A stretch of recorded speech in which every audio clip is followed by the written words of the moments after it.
I've got a puppy at the moment. I'll come back to this. Yeah. And it's like having a baby. And for people who Yeah. know that I've been talking about having a puppy here, look, I'll show you. She's actually this is puppy cam. This is under my my desk right now as I'm speaking to you. They're my feet and fat legs. So my brain's a little bit like having baby brain because I've got a puppy who's keeping me active at the moment. She's just been toilet trained, and so that's why I've allowed her in the studio today. So some words not sticking well, head very good. I understand. See, I've even forgotten what I was about to talk about when I was about to talk about it. Oh, that's right. You know when you talk about taking someone else's culture, what's that word? If anyone has appropriation.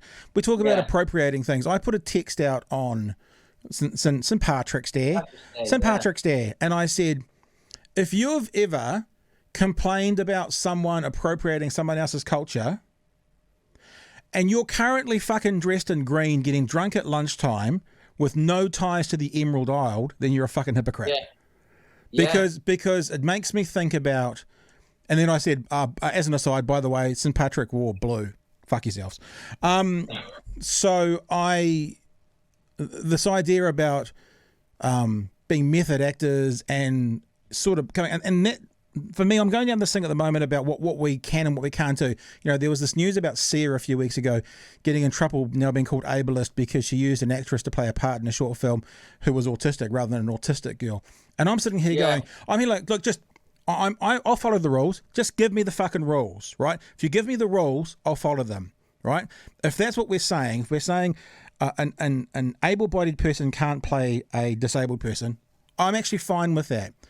But what else does that mean? That means that, you know, Cliff Curtis can no longer play, you know, sort of, he's well known for playing sort of roles from the Middle East because of his skin tone. That's not his culture. That's appropriation.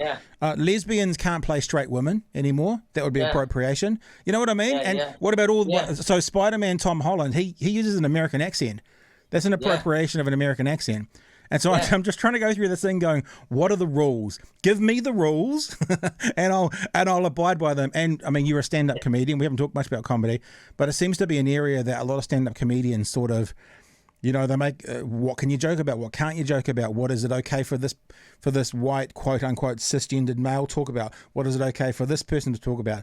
And it's I did say it with a tenuous link, but it's something that I'm thinking about a bit at the moment. Yeah, it's massive.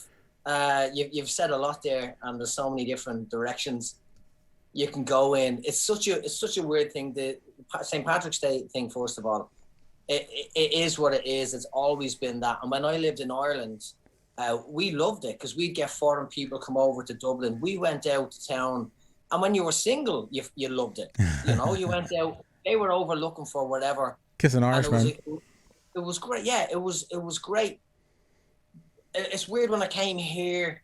I slowly changed my mind. St. Patrick's Day here wasn't the same as I experienced in other countries. That's kind of hard to explain. There wasn't. I think New Zealand is a bit of a Presbyterian history when it comes from the white side. So if you go to America and you're Irish, they hear your accent and they love it and they want to buy drinks and what you doing here. I visited my friend in Pittsburgh. Nobody could understand why I even went to Pittsburgh. I didn't pay for a drink the whole night. And other Canada and a few other places, but New Zealand on the most. It comes from a Protestant kind of when it comes from the English or the British. So there's a lot of Irish people here, but there's it's the only place in the world I've experienced anti-Irish stuff. Really? It's a long story. It's happened. I get used to it now, but it's so because of that, I think I changed my mind. Like St. Patrick's Day, I won't wear green anymore. I used to give my green tops to all my mates. We'd go out, hats, whatever. Now I don't really. It doesn't bother me as much, but if someone complains about somebody else dressing up as a Mexican and Cinco de Mayo or whatever, exactly, you can't do that. It's the same. But at the minute, because I think it's because most of us are white in Ireland, it's not on par. So if I walk out and someone does my accent, they wouldn't do someone else's accent from a different a different culture. They wouldn't do an Asian accent or a Mexican accent because, but I think when people look at,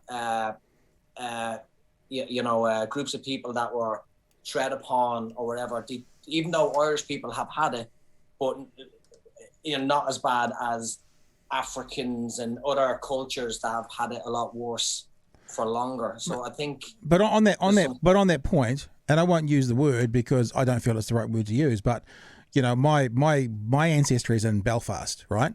My grandparents grew up on the Falls Road, which was the centre of the IRA troubles. That's where my ancestry is coming from, and definitely the Catholic side, so the Irish sort of roots of it. But I know that my cousins and great aunties and that kind of stuff who came from Ireland in the sort of 40s and beyond talked about the Irish being considered the N-words of Europe.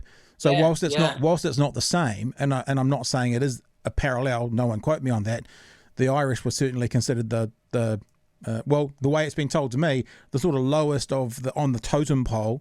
Can I say totem pole? Talking about corporate, am I allowed to say totem pole anymore? All right, lowest on the totem pole through Europe, sort of thing. Yeah, it's quite an odd one. Right, when like I said, I've been around the world and never experienced it. I've experienced love and when you go to countries, oh my God, I love the Irish, and it was a culture shock. It was a mind fuck when I first came here, and I just landed, and we were in a cafe, and the lady was asking, "What you doing? You living here? You moving here? Blah blah blah." But it was her closing line as she walked away. She said, "Well, welcome to New Zealand. Don't worry, there's no guns here, so you'll feel safe." And we didn't click what she meant by that, but I think she seen a video of the Troubles and thought that was Ireland forever, Then another time I was working for a mobile phone company, and I was being trained how to use the till system. So I'm cracking jokes and trying to make it jovial while I'm struggling to do my job. And she wasn't even old. It was a youngish, probably in her 30s or 40s. And she just said out loud, "Typical dumb Irish, don't know how to do stuff." And because I was in a job, I couldn't react the way I wanted to react. Well, stuff like this has happened a lot, but I have been living here for 10 years, so it is going to happen quite often. But I've had a lot of different experiences like that. But yeah, the St. Patrick's Day thing, it doesn't bother me when people dress up, because I see it as a celebration. If they dress up and start doing stupid accents and start, but then it is what, it has an audience. In Dublin, it kills me to see it, but there's a leprechaun museum in the middle of Temple Bar. It's horrible. No. To go. That's but terrible. It's aimed at tourists and it makes money. And there's a guy from wherever in the world dressed up as a leprechaun getting photographs on the street. I don't know where you draw the line. People got to make money. Well, and let me just state this really clearly. I'm not saying don't celebrate my patron saint, Patrick. I'm named after, like, my family's so Irish Catholic, that my three sisters' middle names are Marie, Maria, and Mary. My three, that shows how Irish. And my mother's maiden name was Mulligan. You can't get much more in there. But you make a really interesting point about for people who don't know, because Mary is part of the Catholic Church, so that's why all the three names. You speak about the accent, and look, let me make this clear. I'm always careful to make sure people are clear. Joe Wheeler is a Otago rugby player, and he made a really stupid comment in the weekend where he put on an Asian accent, and he talked about he put on a Japanese nationals playing for Otago Islanders at the moment, and he talked about him performing really well. So it was awful. It wasn't smart. It wasn't funny. He was trying to make a joke. But as you're saying about putting on the accent, if it had been an Irish international and he had said something like, "Oh, fiddle-dee-dee, didn't he do well?" There wouldn't have been noise about it. There would have been no noise about it. Now, I'm not saying this to defend Joe Wheeler and what he did. He's a moron. It was stupid. But this comes back to my point about just fucking tell me the rules. Because in theory, if you can't say Lily, and you can't, I'll make that clear, you can't, then surely you can't say St. Patrick either if you're not Irish.